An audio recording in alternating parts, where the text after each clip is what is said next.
Hi there, everyone. This is Mark Plunkett, the pastor of Heritage Presbyterian Church, and this is our weekly devotional for the week of April 4th, 2022. This morning, I'm thinking about habits. There are a lot of people that have a lot of different habits. Some of them are okay or they're acceptable. Some of them are not okay and they're definitely not acceptable. But the word habit implies something that has control over you, something that you have a hard time letting go of. Something that, if you're a Christian, distracts you from the things you need to be doing on a daily basis. A perfect example of this is smoking. Now, I'm not condemning anybody that smokes. I know how difficult it is to stop. And I especially do not condemn older people who are smoking because back in the day, we did not know that smoking was so bad for us. We really didn't know. So the people who started smoking a long time ago, I really give them a break, although I sure wish they would quit because we also know how good it can be for your health if you give up smoking.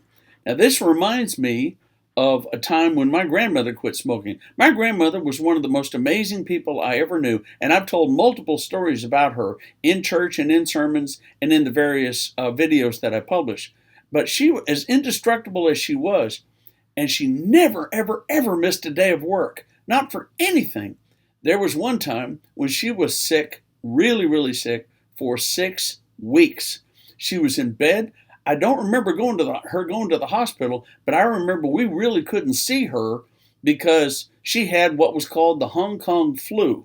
Now, that might sound like a racist kind of a title. I'm just telling you what it was called back in the mid-60s. The Hong Kong flu was a pretty bad variety of flu, and my grandmother caught it. So she was in bed for 6 weeks, and she was miserable, coughing and hurting, headaches, congestion. Just she felt terrible, and we couldn't really get near. We, meaning myself and my two sisters, we couldn't get near her, and we missed her so much, and it was just a terrible, terrible time. And finally, after about 6 weeks, she began to slowly come out of it and recover and began to feel just a little bit better every day. And so then we were like, oh, thank goodness she's going to get over it. And the other thing that was good was my grandfather never caught it. Never caught it. Nobody else caught it from her that we know of.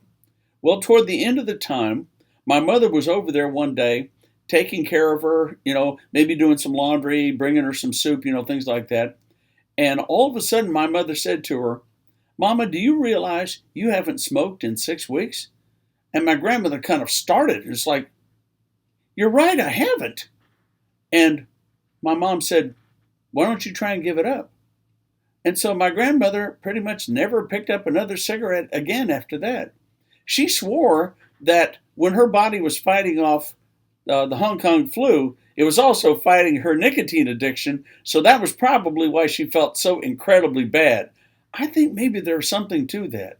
And when I asked her about it years later, she said, I never would have quit if it hadn't been for the flu. I love smoking. I just loved it.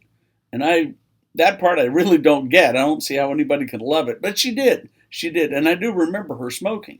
It's just I was so glad after she quit because both my grandparents had quit smoking. And I thought that was wonderful. Now, why am I talking about habits and how hard they are to break? Do you know what a habit is that has been broken all over the world, all over our country? And it's not a bad one.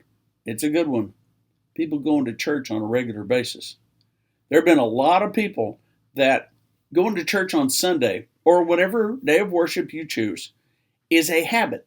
It is something that we need to get back into.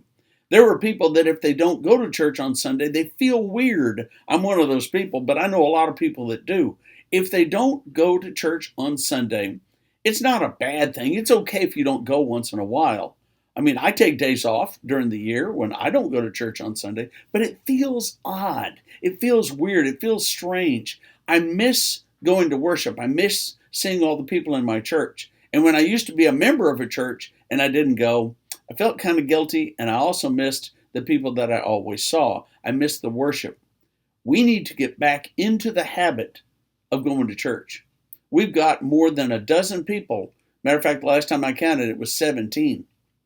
17 people that before COVID used to come to church all the time, almost every Sunday, just about all of them. And now I haven't seen them.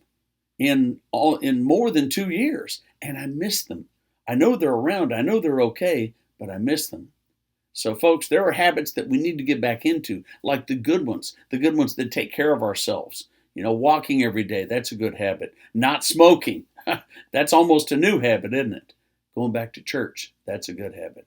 And what does Scripture have to say to us about this? Well, in the letter to the Hebrews, how about this?